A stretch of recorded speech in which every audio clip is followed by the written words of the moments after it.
You're very welcome to another episode of the Scaling Your Business podcast. For this episode, I am joined by Cathal O'Reilly, the founder of Rooftop 22. Cathal, you're very welcome to the show.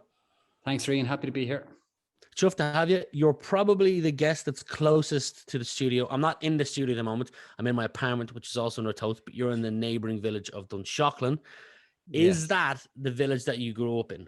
It is. I'm working from home at the moment. Just today, Our offices are in Glasnevin in Talentgarden. But yeah, I'm originally from Dunshaughlin, born and bred. Played football here throughout the years. I'm a Dunshaughlin man, true and true at this stage. We've probably got a couple of connections then, because our secondary school wasn't built in time for us to go to Rooftop College, and I'm assuming there's a number of people. You look around the age of a neighbour of mine called Neil Finnegan. Don't know if that's by chance that you know that. It looks like you do know that guy. Yeah, I know Neil. Yeah, 33. I had to think there. Yeah, 33. So yeah, he's a good guy. I won't tell you too many stories now and there about Neil. He won't thank me for that, but yeah, maybe another time over a pint. I'm friends with his younger brother. They live 2 doors down from me and have for the last I'm not near my parents. I'm a kilometer from my parents, but they live 2 doors down from my parents. Anyway, that's not what the listeners are here for. What was life like growing up in Dunshaughlin? Life is normal growing up in Dunshaughlin. I was very lucky to come from a great family. Family of 4, my sister, parents, and we all still live in the village. Very, very normal upbringing. Play football. Went to school in Dunshaughlin. Went to secondary school in Castleknock College. It's very fortunate just to have a nice group of friends that I still keep in touch with to this day. Very normal, and I would recommend anybody coming out from Dublin, because there's a huge amount of people now from, say, Dublin 15 who are spilling out to Dunshaughlin due to the lack of available houses in Dublin, or the price points of houses in Dublin. So Dunshaughlin has doubled in the past 5 to 10 years. And it's probably gone through, Rian, what Rooftop went through 10 to 15 years ago. So it's growing. We have an Aldi, a Lidl, and a Costa Coffee. So you're onto good things when you have an Aldi, Lidl, and a Costa Coffee. Is the Aldi open yet? Just last week, yeah. Oh, just nice. Last week, so nice, very cool. Yeah, I've driven by it a lot and I haven't seen it open, but that's cool that it's open. I have this joke with my friend. I go to a lot of the Irish football matches. Strangely enough, there's one tonight against Serbia, and I'm going to it. And I go with my friend Rory Monaghan, and he's always telling me that I'm from Meath, and I tell him that I'm not accepted by Meath people, and I'm not accepted by Dublin people because I'm in Rooftop. Anyway, a couple of things I know about you. One particular thing is that you're a Manchester United fan. So what's one thing that you're into or curious about that not a lot of people would know about you? One thing that I'm into that an awful lot of people would know about me. It's a tough question. I'm not too sure if you're looking for a personal answer or a business answer, but I love discovering new things. And I think I'm very intuitive and curious. So I'm a devil for finding a new piece of software online and thinking this is the next best thing. Downloading a free trial, playing around with it for 2 or 3 hours, and then never going back to it again. So I'm constantly being inundated by sales members of these companies who feel as if I could be a hot lead, but I'm probably not quite as hot as they originally thought when the inquiry came through. Just have an inquisitive mind, but I think that helps both from a personal perspective and read new books and discover new hobbies. And then from a business perspective, I'm always looking at what the next thing is, whereby we can offer the clients as services, or else, even just to discuss with different people around the table. So I think having an inquisitive mind is something that people probably don't know about me, and I don't talk about too much. You mentioned you're from Dunshaughlin. You went to Castleknock College. You've part of a great family. Is there anyone that springs to mind when I mention the word influence, as in who has influenced you from a young person to turn out to be the person you've become today? It's probably a bit of a cliche answer, Rian, but it's probably the case for a lot of people who are on your podcast. And I think I heard a couple of people mention this before, but certainly might say my dad has been the most influential person on me from a personal and professional perspective. I grew up in an environment where my dad ran his own business. He would have been, very, very driven. He employed over 150 people at one stage. And for me growing up, that was the norm. Because my dad would get up at 6 o'clock in the morning, be the first in the office, and you take that rubs off on you, I suppose. Over time, I know, Rian, I think your father has had a similar influence on you in terms of his business. So it's something that I think as a father now myself, I kind of think to myself, how would you like your child to see you? and certainly the way my dad acted and still acts to this day in terms of advice for my own business, but also giving me experience or advice based on the experience that he has. It's just invaluable. So I still talk to him every week about the business, and he guides me to a certain degree, and it's just certainly what he's done in the past has influenced me hugely. What's your dad's name? Stephen O'Reilly. Well, shout out to Stephen O'Reilly. I noticed that you went to DIT, same college as myself, and you studied business studies in DIT, and then went on to do a master's in marketing at DCU. Tell me about the decision to stay on and do a master's in marketing. I felt I went in there in my mind as an underdog because I didn't have this great studious background, and some of the people who are in my course in DCU, and great people that I still speak to this day, they came from great backgrounds, great points in the Leaving Cert, great understudy or undergraduate degrees. And I really felt as if like I had to prove myself to them and to myself. So doing the master's in marketing, and I did okay in it, was something that I'm really, really glad I did. And to be honest with you, I only really learned the value of hard work because I'm not too sure of your own background reading in terms of if you did a master's or not, but they're fairly intense. They read 12-hour days, and your body takes a little bit of time to get used to that. But it really, that type of work ethic really stands you in the workplace. You actually end up working a little bit less in the workplace in the beginning. But now that I have my own business, you tend to put those hours in quite often, but it's not unknown to you, and you feel as if you can do it, and you learn so much during the masters. Now, from a practical perspective, I'm not too sure how much I remember exactly from that master's, but the contacts that you build up, the work ethic that you put in, and the belief that it gives in yourself is probably what I took most from it. So I'd certainly recommend it to anybody out there who's looking to progress themselves and do some, do a master's and educate themselves further. Excellent. Me and you both, I wasn't particularly happy with my Leaving Cert results either, but that's on me. I didn't work hard enough to get the results I could have achieved. Did you get the chance to do an internship or Erasmus throughout your 5 years between DIT and DCU?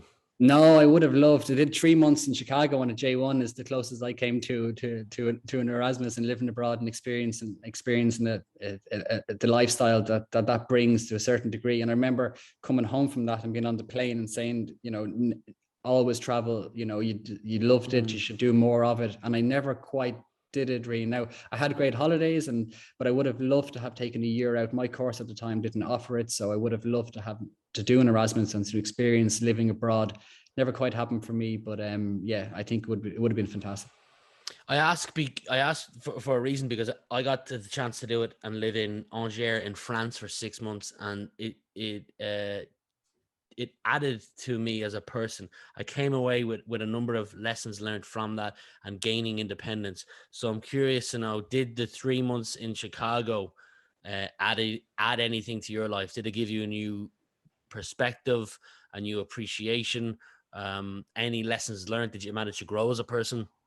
No, you know what's funny? I always think with travel, and I do go away a little bit, and I always try and go on a nice holiday, but it's only when you get abroad and you get out of your own ecosystem that you realize how small you are in the world, but also how much opportunity there is out there. I mean, we all have our day-to-day problems, and we all probably think that our own issues are the biggest, and we're sometimes in our own mind, we can be a little bit isolated. But when you get out of your hometown, or, out of Ireland to a certain degree, you just realize that the world is so vast, and there's so much opportunity out here. And for us, the problems that we have, there's millions of people experiencing the same, if not more. And it gives you that sense of opportunity, I suppose, by traveling. So I wouldn't say that I got a great kick or a great inspiration out of Chicago. I mean, the crack was brilliant, but I just think travel in general, I know it's a cliche again, but it really does just broaden the mind. After your master's, you worked for some great companies, all in marketing or account management roles. PML Group, TPI Group, Runway Marketing, more recently Verve. What lessons did you take away from your time spent in each one of these? I'm going to pick on two of them. I'm going to pick on the first and last one. So from, I think, almost 3 years at PML, the PML Group, as a marketing executive, what did you get from that?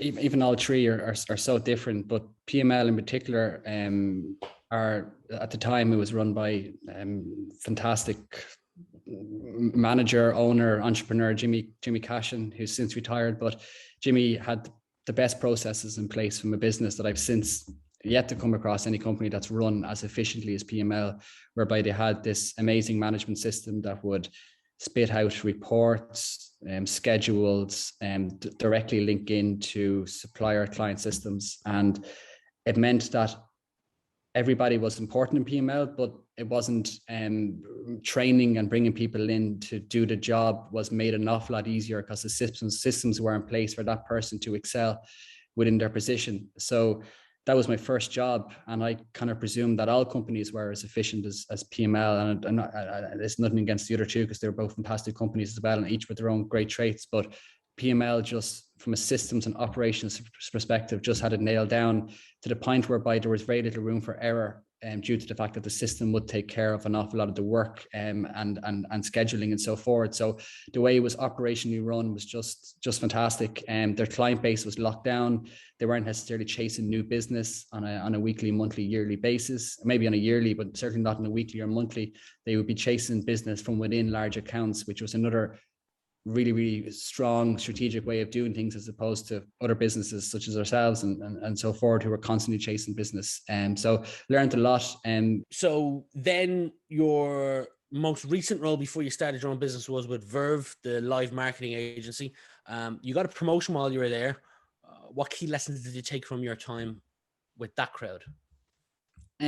So I was, before I joined Verve, I was always really, really wanted to set up my own business, and I probably shouldn't be giving too much away because previous employers might not be too happy, but I always had a sole trader business on the side that would help smaller businesses with their marketing. So it so happened just by chance that a couple of businesses locally approached me. They knew I was experienced and could offer services that they were looking for.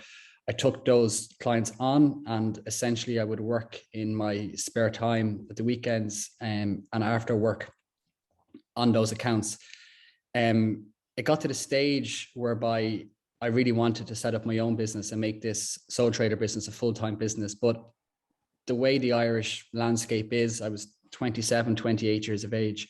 And it would have been very difficult for me, myself and my wife, now girlfriend at the time, were looking at mortgages. And it would have been very difficult for me to justify leaving my well-paid job to set up on my own and risk that mortgage. So a strategic decision, I suppose, that was made in Milano's and Blanchardstown, which was me telling Roisin, no, I'm setting up my own business, and her telling me, no, you're not, resulted in me applying for a job in Verve.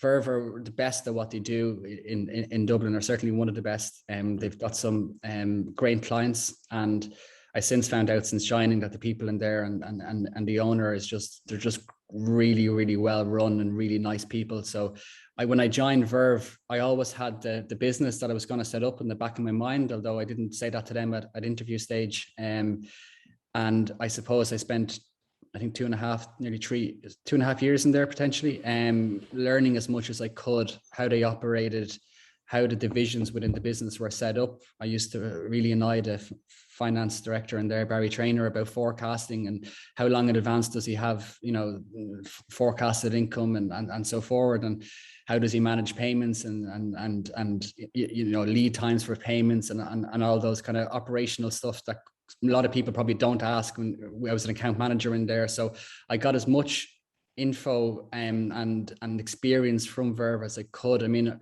we worked on some great accounts.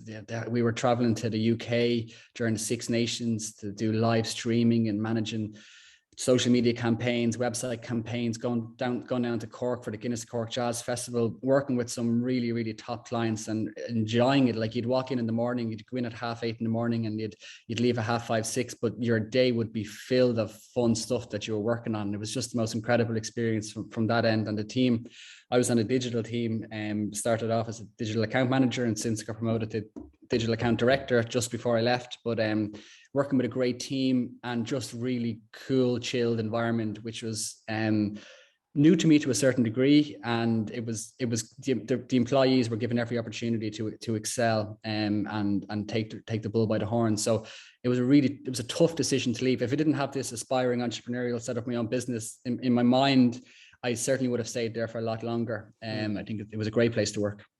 So now you started your own business, Rooftop 22. Can you tell the people who might not be familiar with what the business is, what it is, by giving us your 30-second commercial? Yeah, no problem at all, Rian. So Rooftop 22, we're a web design digital marketing agency. We've grown from myself sitting in my bedroom in January of 2020 to a team of 5 based at a talent garden in Glasnevin, County Dublin. We're essentially a team that will help you design a new website that will convert visitors into clients, whether that be through an inquiry on your website or whether that be through a transaction on your website. We then work with clients after we've built a website on a monthly basis, driving traffic to those websites and proving to you via report at the end of the month that you spent X amount of money on ads and also through agency fees with Rooftop. But on the back of that, you gained X amount of revenue. You work out the amount of work. When we take you on, we work really hard to succeed with you, and you'll see a report each month that will show you that. Nice, nice. You're approaching 2 years in business. If my maths is correct, month 21 at the moment. Maybe I'm wrong, but it's around that. It's around that period. Yeah. If you had to pick one thing that you think people should concentrate on in the first 12 months or even 8 months of setting up their business, and one lesson learned over the last 21 months, I hope my maths is right on that, what would they be? So if you start with one thing you think people should concentrate on and not overlook because it's vital to get right in the first 8 to 12 months, what would that be? I think every business is different because business can be funded from the start and so forth. So for me, I was very much going in terms of my salary was zero, and people were looking at me saying this guy is bonkers, you know, leaving a good job and going in and starting off, you know, at a mortgage to pay, and so forth. So sales from the get-go are just so important, and paying yourself, getting it to a place where you can actually make a living out of this. And that can be done through outreach, through relying on contacts of yours. But I would say for the first 6 months, my sole focus was to make sure that I could provide for both myself and my family and make sure that actually could be sustained as a business. And it was funny, within the first 3 or 4 months, that kind of became apparent that it was working and money was coming through and so forth. And then from 6-8 months onwards, once that was never concrete, and still is never concrete, but once I felt that was under control, well, then it's how can you turn this into a business? So the biggest lesson, Rian, that I've learned and is that you genuinely can't do everything yourself. I spoke about at the start of this podcast, discovering new software. I would discover new accounting software, and I would discover new project management software, and I would discover new SEO and web tool software, and I would get pulled into different areas of the business. But in the past 6 to 8 months in particular, since the team has grown, you know, we've now got outside of the team, we've got a kind of I suppose a financial forecasting guy that I work with on a monthly basis who advises me on how to grow it as well. It's a situation whereby I have to let other people push on and support other people with the work, and that's letting go of the business a little bit, which is hard. You're not always in control of every aspect of it, but you put things in place and processes in place to let other people grow within the role, other people to make decisions and put your trust in those decisions. It wasn't easy to get to that stage, and if I'm being totally honest, I'm still not 100% there, but we're going through that at the moment, which is the next phase of transitioning from a solo entrepreneur into a business that can run without you if you go on a holiday for a week, for example. You know, not trying to be involved in every aspect of it, and not having to be involved in every decision, which is important for the business to grow beyond me. I'd love to get an idea of what your go-to-market strategy is. What channels do you use to engage with net new accounts? Is it socials? And if so, specifically what? Is it in-person networking meetings? Is it referrals? Just a broad overview, and if we can dig in deeper on some of them, if it makes sense, great. If not, we'll just get an overview. No, absolutely.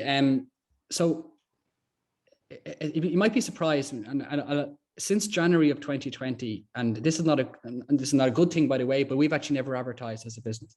Every bit of work that has come our way since after January of 2020 has been referral. So you sign up 3 accounts, you do a good job on those 3, 2 out of those 3 or 3 out of those 3 will recommend you. You're on to the next batch, and it kind of grows like a tree from there. So we've grown organically through referral, which is fantastic. And maybe it's a testament to the value that we're offering our clients. However, it's probably not the most practical way of growing a business. Plus, you're not always getting referrals from your absolute ideal customer. So in January of 2020, what I did was I sat down, I made a list of the type of businesses that we could potentially work with, or me at the time. And I created a 15-minute, I suppose, targeted video, which I would screen record myself.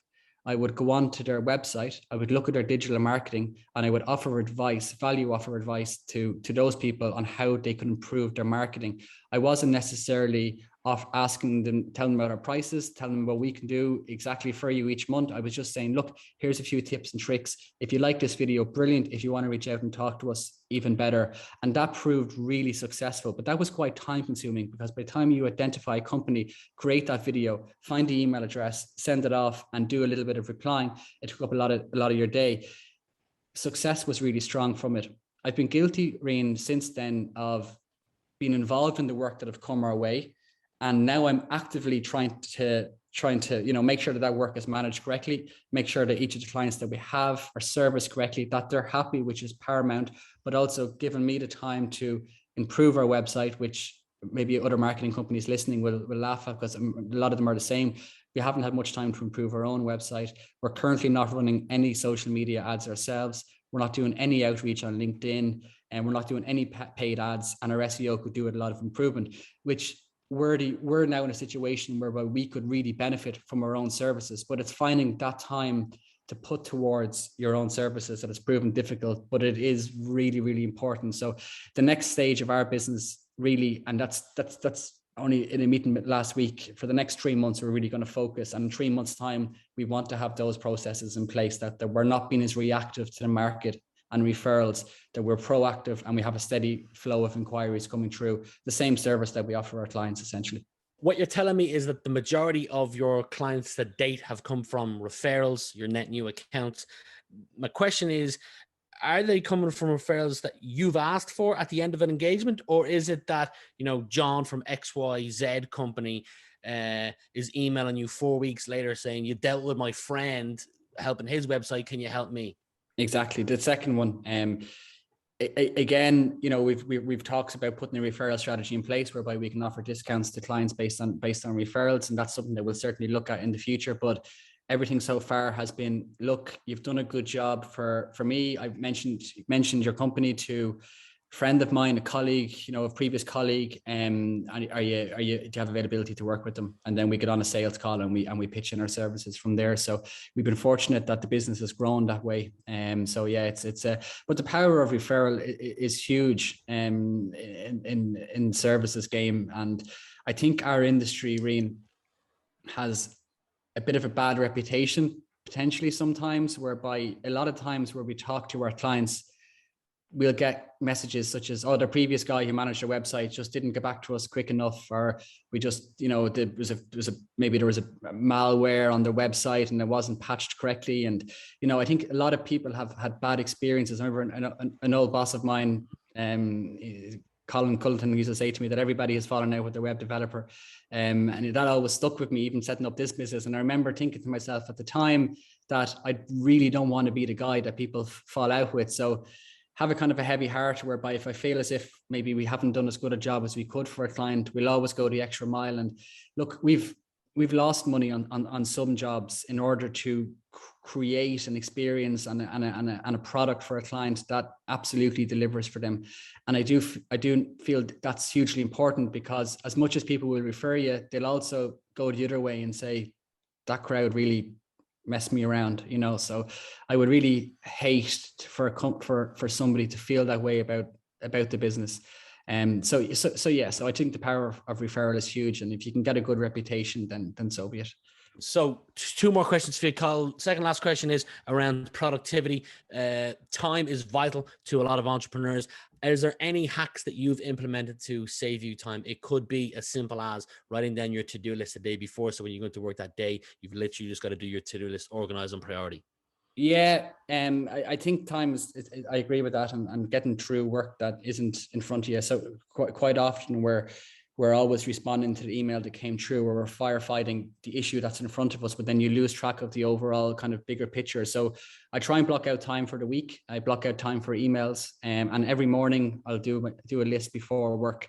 And this is really, really simple, and really it's something easy to do. But if you do block out time and you leave that sheet, or maybe I have it on an iPad beside me, your hours by the day. And if you feel yourself getting distracted by the latest piece of software or an email that's incoming, someone wants a response, but it's not the most urgent thing in the world, refer back to your schedule and make sure you're on track. But do block 2 hours a day for emails, but not more than that, and not every 15 minutes, just to make sure you get tasks done and you get calls done and you get things done efficiently.